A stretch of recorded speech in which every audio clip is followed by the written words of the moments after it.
Noong 2023, isinaayos ng mga leader na mangaral ako ng ebanghelyo dahil mahina ang kakayahan ko at hindi ko kinaya ang mga tungkuling nakabatay sa teksto. Noong panahong iyon, pakiramdam ko ay napahiya ako. Naisip ko, kung malaman ng mga kapatid ko na natanggal ako dahil sa mahina akong kakayahan, ano na lang kaya ang iisipin nila sa akin? Sobrang sama ng loob ko. Isang araw, pag-uwi ko galing sa pangangaral ng ebanghelyo, nakatanggap ako ng sulat mula sa mga leader. Sabi nila, kulang sila sa tao at gusto nilang bumalik ako sa lugar kung saan ko dating ginagawa ang tungkulin ko. Napakasaya ko nang makita ko ito. At naisip ko, ngayon ay makakagawa na ulit ako ng mga tungkuling nakabatay sa teksto. Pero nang nagpatuloy ako sa pagbabasa, agad akong nanlumo. Iyon pala, gusto ng mga leader na pumunta ako roon para gawin ang tungkulin ng pagpapatuloy. Lubos akong nadismaya. Sa isip-isip ko, wala na. Ang tungkuling ito ng pagpapatuloy sa bahay ay laging ginagawa ng mga mas nakatatandang kapatid. Paano naman ako nauwi sa pagluluto para sa mga tao? Sobrang nakakababa naman ito. Masyadong nakakahiya. Saka, dati, mga tungkuling nakabatay sa teksto ang ginagawa ko. Pero ngayon, sa isang iglap, pagpapatuloy na ang ginagawa ko. Paano pa ako makakatingin sa mata ng mga brother na dati kong katuwang? Naging leader ako at gumawa ng mga tungkuling nakabatay sa teksto. At itinuturing akong isang taong may talento ng mga kapatid sa bayan ko. Ano na lang kaya ang iisipin nila sa akin kung malaman nilang nagpapatuloy na ako sa bahay ngayon? Wala na akong mukhang ihaharap. Nang maisip ko ito, nakaramdam ako ng labis na paglaban. At ayaw kong tanggapin ang tungkuling ito. Gayunpaman, atubili akong sumang-ayon dahil nag-alala ako na baka sabihin ng mga leader na hindi ako masunurin. Pagdating ko sa tahanang matutuluyan, medyo nahirapan akong tumingin sa mata ng mga brother na kilala ko noon pa. Pakiramdam ko ay mas mababa ako. Para maiwasan ang kahihiyan, sinikap kong manatili sa kwarto ko ng mag-isa hanggat maaari at bawasan ang pakikisalamuha sa kanila. Kapag nakikita ko silang umaalis para gawin ang mga tungkulin nila pagkatapos kumain, habang ako naman ay abala sa paghuhugas ng pinggan, pagpupunas ng mesa, at pagwawalis, habang ginagawa ko iyon, nagsimula ng sumama ang loob ko. Pakiramdam ko ay para akong isang katulong.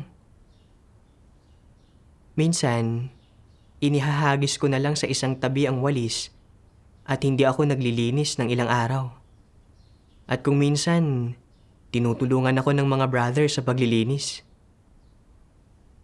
May isang brother na may problema sa kalusugan at hindi pwedeng kumain ng sobrang anghang. At maraming beses niya akong pinaalalahanan na huwag masyadong anghangan ang luto. Pero hindi ko ito matanggap ng tama. At inakala kong tinatrato nila ako na parang alila. Kaya nagalit ako. Kapag nagluluto ako, hindi ako naglalagay ni isang sili. At hinahayaan kong mabulok ang mga sili kaysa kainin para lang mailabas ang sama ng loob ko. Nang makita ang saloobin ko, huminto na sa pagbibigay ng mga suhestyon sa akin ang aking mga kapatid. Pagkatapos, sinisi ko ang sarili ko at alam kong hindi ko dapat ginawa iyon. Pero hindi ko lang talaga mapigilan ang sarili ko. Naging lalo akong iresponsable sa tungkulin ko. At kung hindi sobra, kulang naman ang niluluto kong pagkain. Hindi ko tinanong kung nabubusog ba ang mga kapatid. At palagi kong gustong takasan ang tungkuling ito. Pero natatakot ako na baka sabihin ng mga kapatid na hindi ako nagpapasakop. At kaya hindi ko binanggit ito. Gayunpaman, sumasama ang loob ko sa tuwing kaharap ko na ang mga kaldero at kawali at ang paghuhugas. Naisip ko na ang tungkuling ito ay laging ginagawa ng mga mas nakatatandang kapatid. At kung malalaman ng mga kapatid na nakakilala sa akin na isa akong tagapagluto, walang sino mang titingala sa akin. Nang maisip ko ito, talagang hindi ako mapalagay dahil sa matagal ko ng kinikimkim na pagkadismaya. Napagtanto kong mali ang kalagayan ko. At nanalangin ako sa Diyos sa puso ko. Mahal kong Diyos, alam kong nasa tungkuling ito na sumasapit sa akin ang pahintulot mo. Nagmamakaawa ako sa iyo.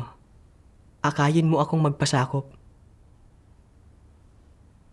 Pagkatapos, nagnilay-nilay ako. Bakit ayaw na ayaw kong gawin ang tungkulin ng pagpapatuloy? Isang araw sa aking mga devosyonal, nabasa ko ang isang sipi ng mga salita ng Diyos na talagang tumama sa kalagayan ko. Kumpara sa mga ordinaryong tao, mas matindi ang pagmamahal ng mga antikristo sa kanilang reputasyon at katayuan. At isa itong bagay na nakapaloob sa kanilang disposisyong diwa. Hindi ito isang pansamantalang interes o ang lumilipas na epekto ng kanilang paligid. Ito ay isang bagay na nasa kanilang buhay, nasa kanilang mga buto, kaya ito ay kanilang diwa. Masasabing sa lahat ng ginagawa ng mga antikristo, ang una nilang isinasaalang-alang ay ang kanilang sariling reputasyon at katayuan. Wala nang iba pa. Para sa mga antikristo, ang reputasyon at katayuan ang kanilang buhay at ang layong hinahangad nila sa buong buhay nila. Sa lahat ng kanilang ginagawa, ang una nilang isinasaalang-alang ay, ano ang mangyayari sa aking katayuan at sa aking reputasyon? Ang paggawa ba nito ay magbibigay sa akin ng magandang reputasyon?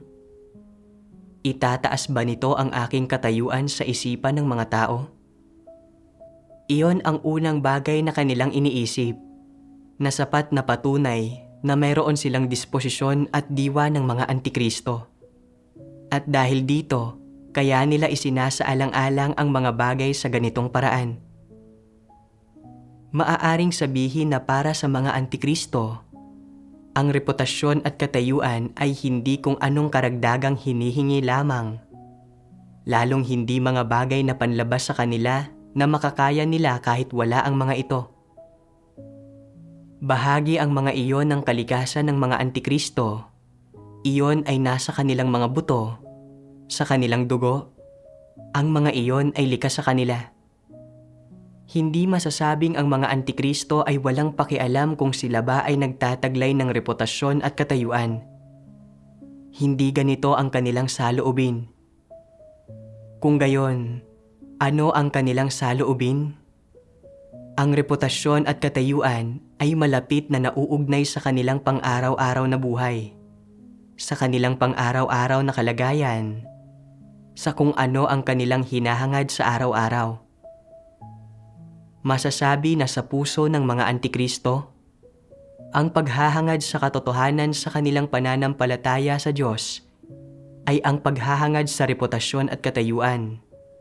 At ang paghahangad sa reputasyon at katayuan ay ang paghahangad din sa katotohanan. Ang magkamit ng reputasyon at katayuan ay ang makamit ang katotohanan at buhay. Kung nararamdaman nila na hindi sila nagkamit ng kasikatan, pakinabang o katayuan, na walang tumitingala sa kanila, nagpapahalaga sa kanila o sumusunod sa kanila, nasisiraan sila ng loob. Naniniwala silang wala ng saysay pang manampalataya sa Diyos. Wala na itong kabuluhan. at napapaisip sila sa loob-loob nila. Nabigo ba ako sa pananampalataya sa Diyos ng ganito? Wala na ba akong pag-asa? Madalas na kinakalkulan nila ang gayong mga bagay sa kanilang puso. Kinakalkulan nila kung paano sila makalilikha ng sariling puwang sa sambahayan ng Diyos, kung paano sila maaaring magkaroon ng matayog na reputasyon sa iglesia, kung paano nila mapapakinig ang mga tao kapag nagsasalita sila, at mapasuporta ang mga ito sa kanila kapag kumikilos sila, kung paano nila mapapasunod sa kanila ang mga tao nasaan man sila, at kung paano sila magkakaroon ng maimpluwensyang tinig sa iglesia at ng kasikatan, pakinabang at katayuan. Talagang pinagtutuunan nila ang gayong mga bagay sa puso nila. Ang mga ito ang hinahangad ng gayong mga tao. Inilalantad ng Diyos na itinuturing ng mga antikristo ang katayuan at reputasyon bilang pinakabuhay nila.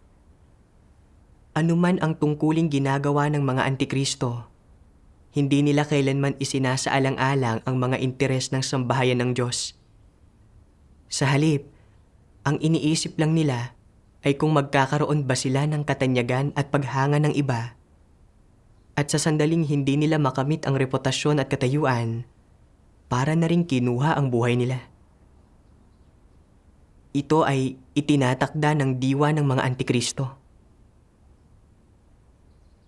Ang disposisyong ibinunyag ko ay katulad ng sa isang antikristo. Naniniwala ako na ang pagiging isang leader o paggawa ng tungkuling may teknikal na aspekto ay kagalang-galang at kapansin-pansin, at na magdudulot ng paghanga ng mga tao sa akin, at na saka lang magiging mahalaga o makabuluhan ang buhay. Sa kabaligtaran, naniniwala akong mas mababa ang paggawa ng tungkulin ng pagpapatuloy at walang sino mang titingala sa akin. Matapos akong matanggal mula sa mga tungkuling nakabatay sa teksto, natakot akong mamaliitin ako ng mga kapatid kung malaman nilang binago ang pagkakatalaga ng tungkulin ko dahil sa mahina kong kakayahan, at talagang nahiya ako. Lalo na noong hilingin sa aking gawin ang tungkulin ng pagpapatuloy. Pakiramdam ko ay ganap akong naparalisa. Naisip ko kung paanong noong leader pa ako ng iglesia, madalas akong nakikipagtipon at nakikipagbahaginan sa mga kapatid at nagpapatupad ng gawain. Pero ngayon, naging tagapagluto na ako. At pakiramdam ko ay lubos akong napahiya. Sa tuwing naiisip ko ito, nakakaramdam ako ng pagkakasakal, paghihinanakit, at pagiging miserable. At hindi ako makapagpasakop. May isang brother na hindi makakain ng sobrang anghang dahil sa problema sa kalusugan. At maraming beses niya akong pinaalalahanan na bawasan ang sili. Makatwiran naman ang hiling na iyon. At isang bagay na dapat kong isinaalang-alang bilang isang gumagawa ng tungkulin ng pagpapatuloy. At dapat sana ay tinanggap ko ito. Pero hindi ko siya isinaalang-alang at inakala ko pang minamaliit niya ako. Kaya nakaalitan ko siya. At sa tungkulin ko pa ibinunton ang galit ko. Sobra akong nilamon ng katayuan at reputasyon na nawalan pa nga ako ng normal na pagkatao. Hindi ko isinaalang-alang kung paano gawin ng maayos ang tungkulin ko ng pagpapatuloy sa mga brother. Puno ang isip ko ng tungkol sa aking reputasyon at katayuan. At palagi kong gustong takasan ang tungkulin ko. Talagang wala akong pagkatao. Nanalangin ako sa Diyos sa puso ko. Handang magsisi at tratuhin ng tama ang aking mga tungkulin. Isang araw, nabasa ko ang isang sipi ng mga salita ng Diyos at nagkamit ako ng kaunting pagkaunawa sa sarili kong mga problema. Sabi ng makapangyarihang Diyos, Kapag nagkaroon ng sitwasyon kung saan nabigo ang isang tao na tumindig sa kanyang tamang lugar at maisakatuparan ang dapat niyang gawin, Ibig sabihin, kapag nabigo siyang tuparin ng maayos ang kanyang tungkulin, nagkakaroon siya ng buhol sa kanyang puso.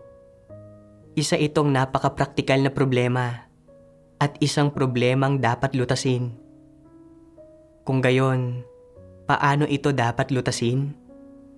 Anong uri ng saloobin ang dapat taglayin ng isang tao? Bago ang lahat, dapat siyang magkaroon ng pagnanais na magbalik loob. At kung meron siyang gayong pagnanais, paano siya dapat magsagawa? Halimbawa, sabihin nating may isang taong naging leader sa loob ng 1 o 2 taon at dahil sa kanyang mahinang kakayahan, hindi niya kaya ang trabaho. Wala siyang kakayahang kumilatis ng anuman. Hindi niya alam kung paano gamitin ang katotohanan para lutasin ang mga problema. At wala siyang kakayahang gumawa ng tunay na gawain na nagre-resulta sa kanyang pagkakatanggal. Kung pagkatapos matanggal, nagagawa niyang magpasakop at nakapagpapatuloy sa paggawa ng kanyang tungkulin at may pagnanais na magbago, ano ang dapat niyang gawin? Una sa lahat, dapat ay mayroon siyang ganitong pagkaunawa. Tama ang Diyos sa ginawa niya. Napakahina talaga ng kakayahan ko. Sa napakatagal na panahon ay wala akong nagawang tunay na gawain. Inaantala ang gawain ng iglesia at ang buhay pagpasok ng mga kapatid. Mabuti na nga lang at hindi ako pinatalsik ng sambahayan ng Diyos. Napakawalang hiya ko. Nakakapit lang ako sa posisyong ito sa lahat ng panahong ito, habang iniisip ko pa ring napakahusay kong gumawa. Talagang wala akong katwiran. Kung kaya niyang kamuhian ang kanyang sarili at makaramdam ng pagsisisi sa kanyang puso, hindi ba't isa iyong pagpapamalas ng pagkakaroon ng pagnanais na magbago? Ang masabi ito ay nangangahulugang mayroon siyang pagnanais.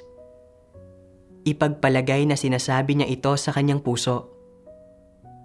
Sa napakatagal na panahon sa aking posisyon bilang isang leader, wala akong ginawa kundi hangarin ang mga pakinabang ng katayuan.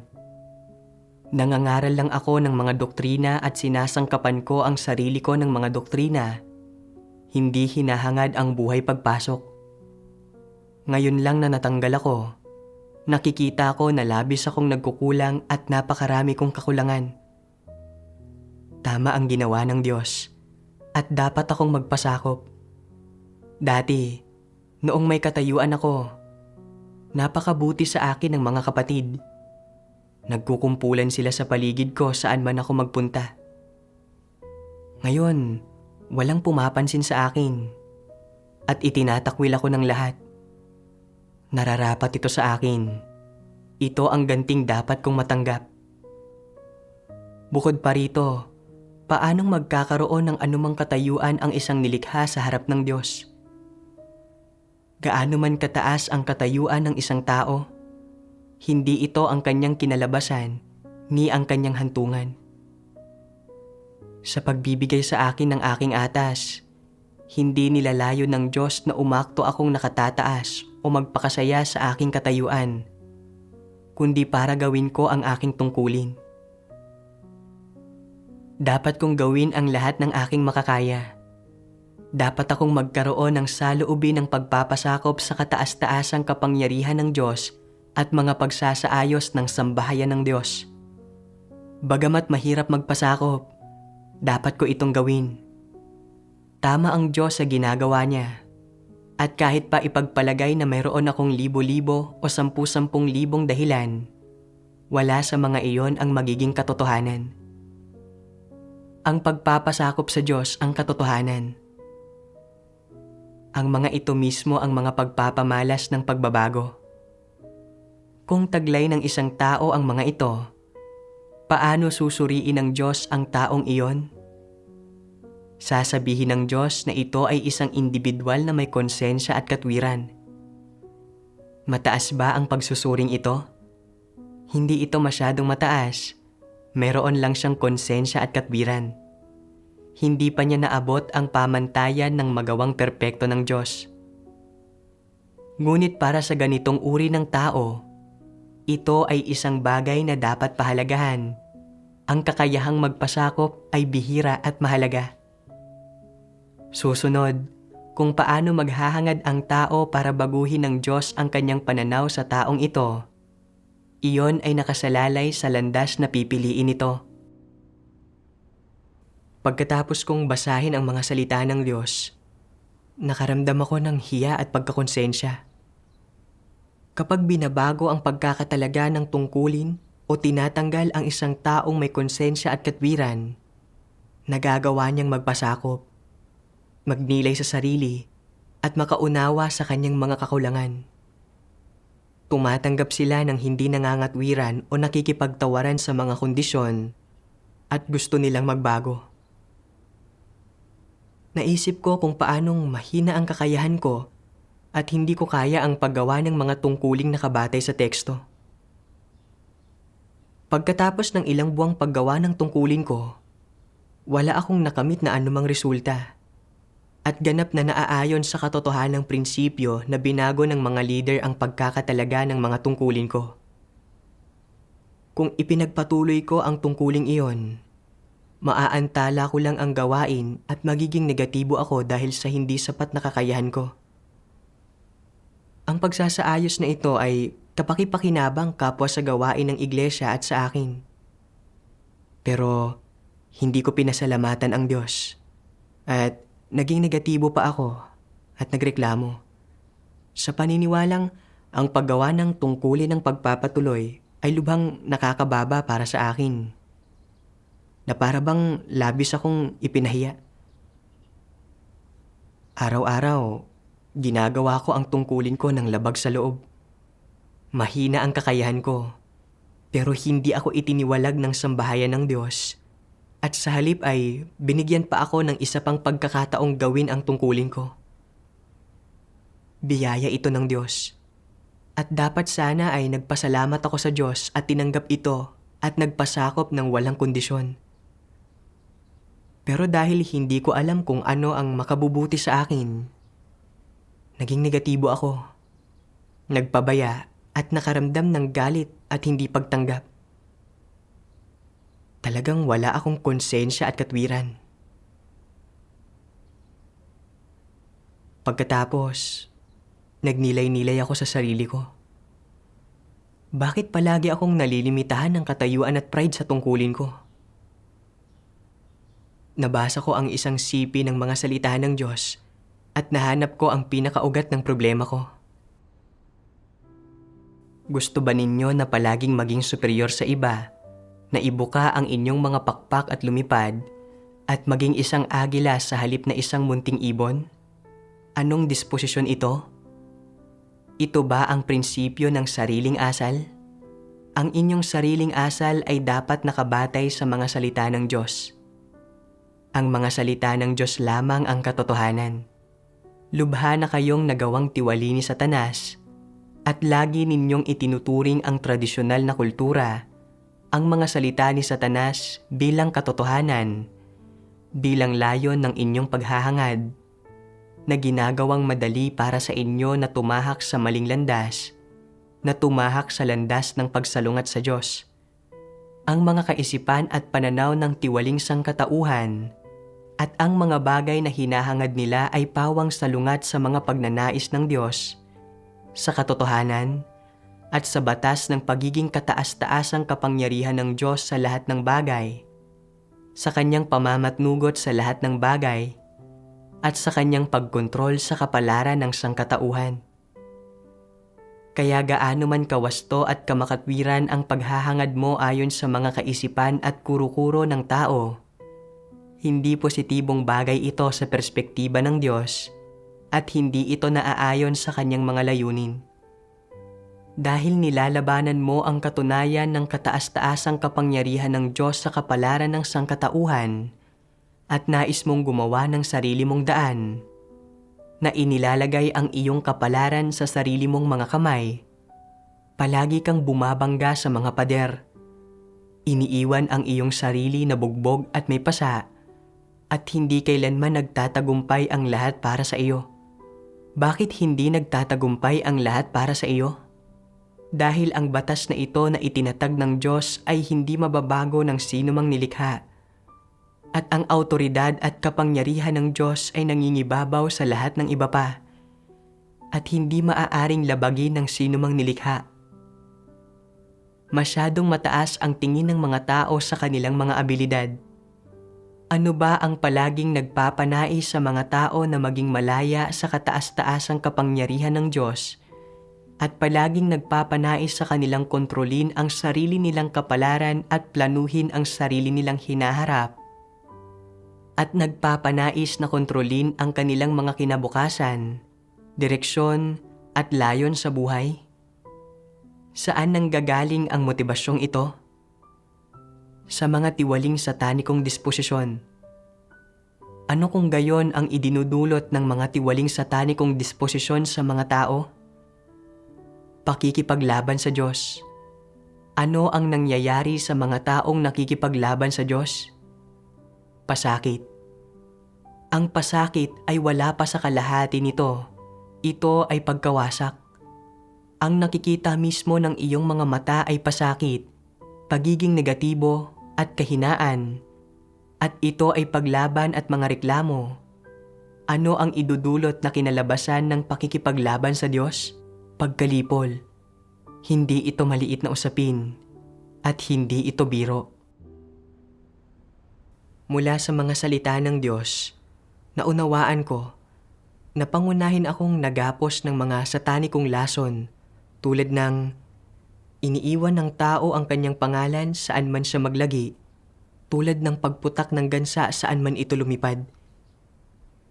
At nagsusumikap ang tao na umangat, dumadaloy ang tubig pababa.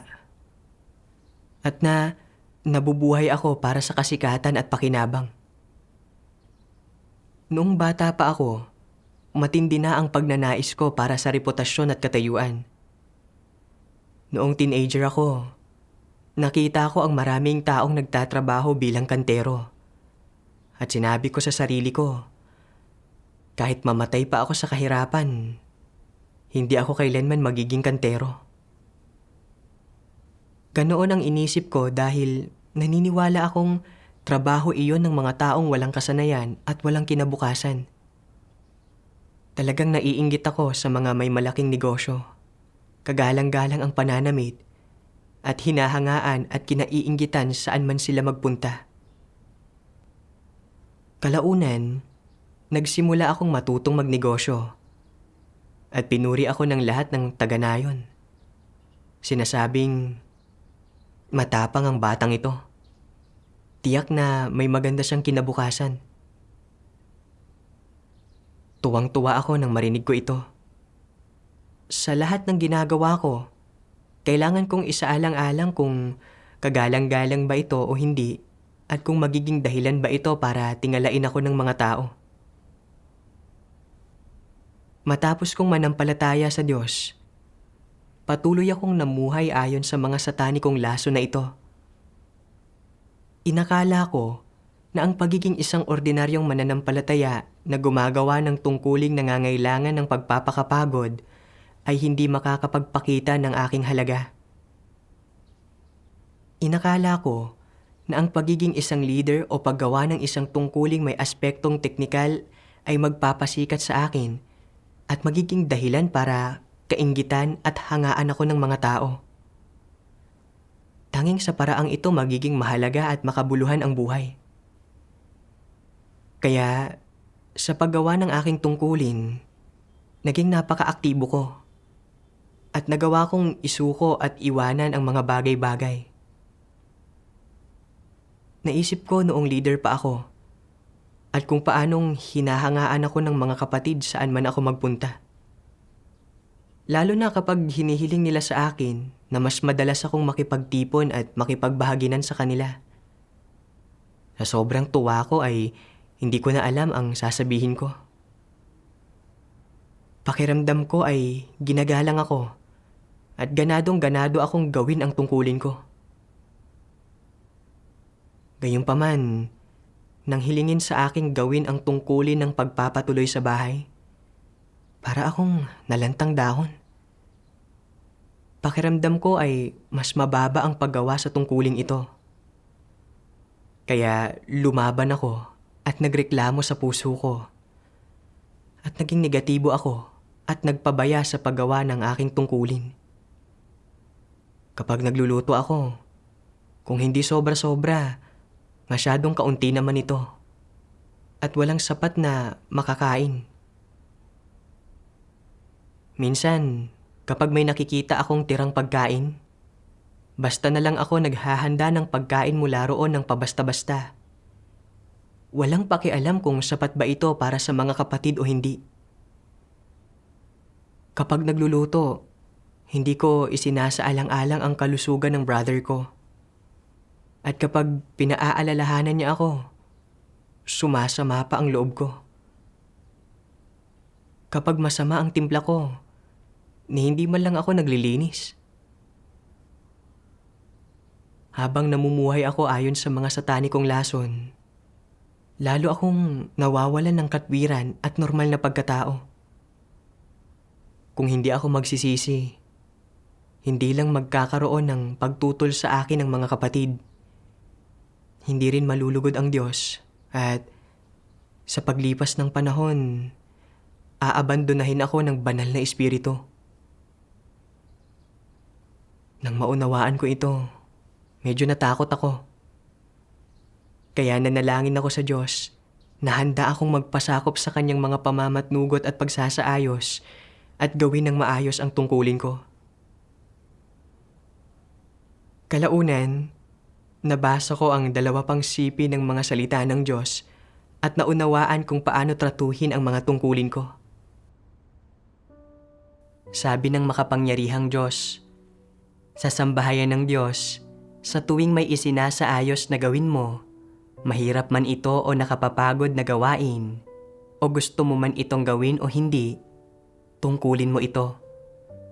Kung maituturing mo itong isang atas at responsibilidad na ibinigay sa iyo ng Diyos, at kaya mo itong tapusin ng iyong buong puso at lakas, kung gayon, masasabi na ang gawaing ginagawa mo, ang tungkuling ginagampanan mo, ay nauugnay sa gawain ng Diyos ng pagliligtas ng tao. Kung kaya mong taimtim at taus-pusong tanggapin ang atas na ibinigay ng Diyos sa iyo, paano kanya ituturing? Ituturing kanya bilang isang miyembro ng kanyang pamilya. Isa ba iyong pagpapala o isang kaabahan? Isang pagpapala. Isa itong malaking pagpapala. Ano ang gampanin ninyo bilang mga nilikha? May kaugnayan ito sa inyong pagsasagawa at tungkulin. Isa kang nilikha, at kung binigyan ka ng Diyos ng kaloob ng pag-awit at isinasaayos ng sambahayan ng Diyos na umawit ka, kailangan mong umawit ng maayos. Kung may kaloob ka ng pangangaral ng Ebanghelyo at isinasaayos ng sambahayan ng Diyos na ipangaral mo ang Ebanghelyo, kung gayon, dapat mo itong gawin ng mahusay. Kung inihahalal ka ng hinirang ng mga tao ng Diyos bilang isang leader, dapat mong akuin ang atas ng pamumuno at pangunahan ang mga hinirang ng Diyos sa pagkain at pag-inom ng mga salita ng Diyos, sa pagbabahagi tungkol sa katotohanan at sa pagpasok sa realidad. Kapag ginawa mo ito, magagawa mo ng maayos ang iyong tungkulin. Lubhang mahalaga at makahulugan ang atas na ibinibigay ng Diyos sa tao. Kaya, paano mo ba dapat akuin ang atas na ito at isagawa ang iyong gampanin? Masasabi na ito ang isa sa pinakamalalaking isyu na kinakaharap mo. Isang napakahalagang sandali na magpapasya kung makakamit mo ba ang katotohanan at mapeperpekto ka ba ng Diyos o hindi. Dapat kang gumawa ng pagpili. Mula sa mga salita ng Diyos, naunawaan ko na sa mga tungkulin ng sambahayan ng Diyos, walang pagkakaiba sa pagitan ng malaki at maliit, mataas at mababa, o marangal at hamak. Ang mga tungkulin ay nagmumula sa gawain ng Diyos na iligtas ang sangkatauhan. Ano man ang tungkuling ginagawa mo, o kung mapapansin ka man o hindi, kung taos-puso mong matatanggap ang iyong tungkulin, seryosohin ito. Gampanan ang iyong papel ayon sa mga hinihingi ng Diyos at gawin ng maayos ang iyong tungkulin sa praktikal na paraan. Kung gayon, malulugod ang Diyos. Pero itinuring kong mataas na uri ng mga tungkulin ang pagiging leader o paggawa ng tungkuling nakabatay sa teksto o isang tungkulin na may teknikal na bahagi. Naniniwala akong ang mga taong gumagawa ng ganitong uri ng tungkulin ang mga ililigtas ng Diyos.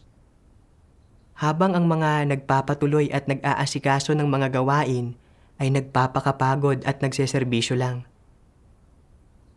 Hinati ko ang mga tungkulin ng sambahayan ng Diyos sa mataas at mababa, marangal at hamak, at iba't ibang antas. Talagang katawa-tawa ang pananaw na ito at ganap na lumalabag sa katotohanan.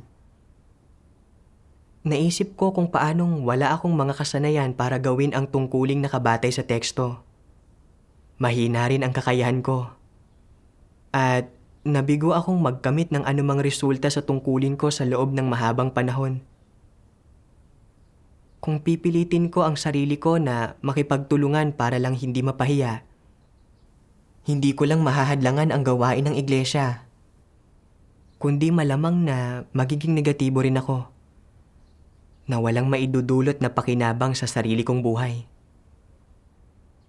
Isinaayos ng iglesia na gawin ko ang tungkulin ng pagpapatuloy sa bahay, na isang tungkuling kaya kong gawin, at dapat ko itong tanggapin at dapat akong magpasakop dito at tumupad sa mga responsibilidad ko. Saka lang ako magkakaroon ng konsensya at katwirang dapat mayroon ako. Kalaunan, napagtanto ko rin na mayroon akong pananaw na walang katotohanan. Naniniwalang kung mahalaga ang tungkuling ginagawa mo, magiging mataas ang katayuan mo. At kung hindi ka pansin-pansin ang tungkuling ginagawa mo, magiging mababa ang katayuan mo. Isang araw, nabasa ko ang isang sipi ng mga salita ng Diyos na nagpabago sa pananaw kong walang katotohanan. Kung napakababa ng katayuang panlipunan ng isang tao, napakahirap ng kanyang pamilya, at mababa ang antas ng edukasyon niya, pero nananampalataya siya sa Diyos sa isang praktikal na paraan, at minamahal niya ang katotohanan at mga positibong bagay. Kung gayon, sa mga mata ng Diyos, mataas o mababa ba ang halaga niya? Marangal o ababa ito? May halaga siya. Kung titingnan ito sa ganitong perspektiba, saan ba nakadepende ang halaga ng isang tao kung mataas man o mababa, marangal man o hamak? Nakadepende ito sa kung paano ka nakikita ng Diyos. Kung nakikita ka ng Diyos na isang taong naghahangad ng katotohanan, kung gayon ikaw ay may kabuluhan at mahalaga, ikaw ay isang mahalagang sisidlan. Kung nakikita ng Diyos na hindi mo hinahangad ang katotohanan at na hindi mo tapat na ginugugol ang sarili mo para sa Kanya, kung gayon ikaw ay walang kabuluhan at walang halaga, ikaw ay isang hamak na sisidlan. Gaano man kataas ang pinag-aralan mo o gaano man kataas ang katayuan mo sa lipunan, kung hindi mo hinahangad o inuunawa ang katotohanan, kung gayon kailanman hindi magiging mataas ang halaga mo.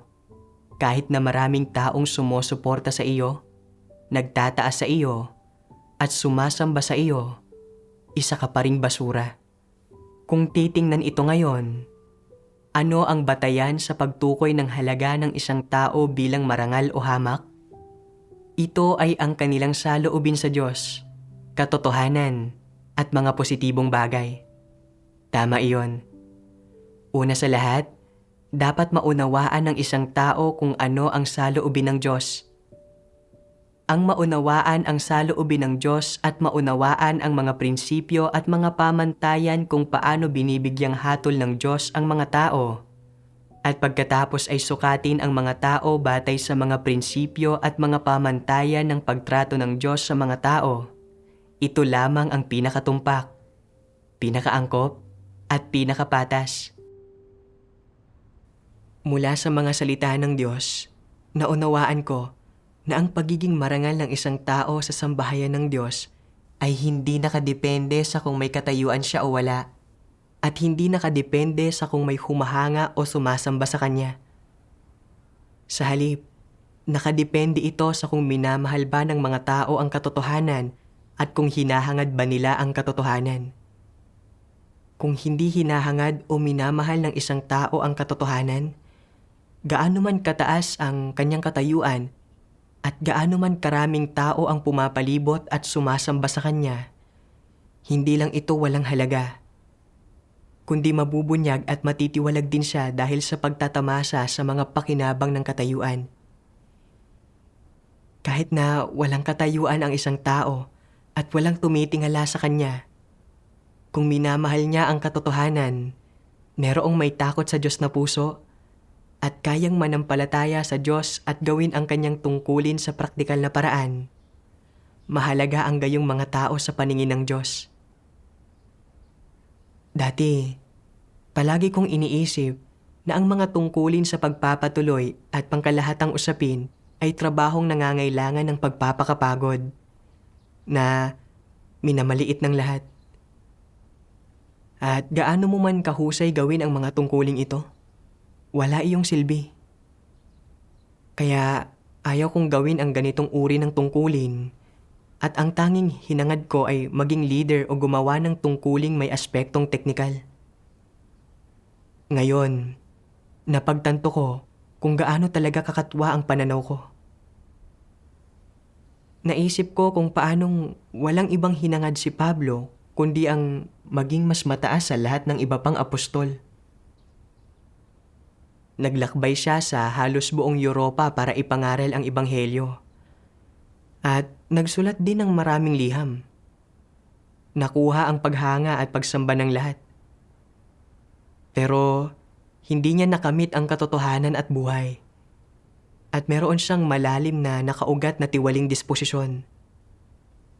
Sa huli, sinabi pa niya ang isang mapangahas at mapagkanulong bagay na sa akin, ang mabuhay ay si Kristo. At pinarusahan siya ng Diyos. Nakita ko na ang landas na tinataha ko ay ang landas ni Pablo. At kung hindi ko babaguhin ang mga bagay-bagay, sa huli ay magiging katulad ng kay Pablo ang kinalabasan ko. Kailangan kong magsisi at magbago agad. Pagkatapos niyon, nagawa ko ng tratuhin ng may pag-iingat ang aking tungkulin ng pagpapatuloy sa bahay. At araw-araw kong pinag-iisipan kung paano gagawin ng maayos ang tungkuling ito at maayos na maging host ng mga kapatid. Hindi na ako nakaramdam na mas mababa ako. Sa panahong ginagawa ko ang tungkulin ng pagpapatuloy sa bahay, natutuhan ko kung paano magpasakop sa mga pamamatnugot at pagsasaayos ng Diyos. Nagkamit ako ng kaunting pagkaunawa sa sarili kong mga tiwaling disposisyon. Napatahimik ko ang aking puso para gawin ang aking tungkulin at naisabuhay ko ang kaunting wangis ng tao. Lahat ng ito ay mga aral na natutunan ko sa paggawa ng tungkulin ng pagpapatuloy sa bahay. Nagpapasalamat ako sa Diyos mula sa kaibuturan ng aking puso.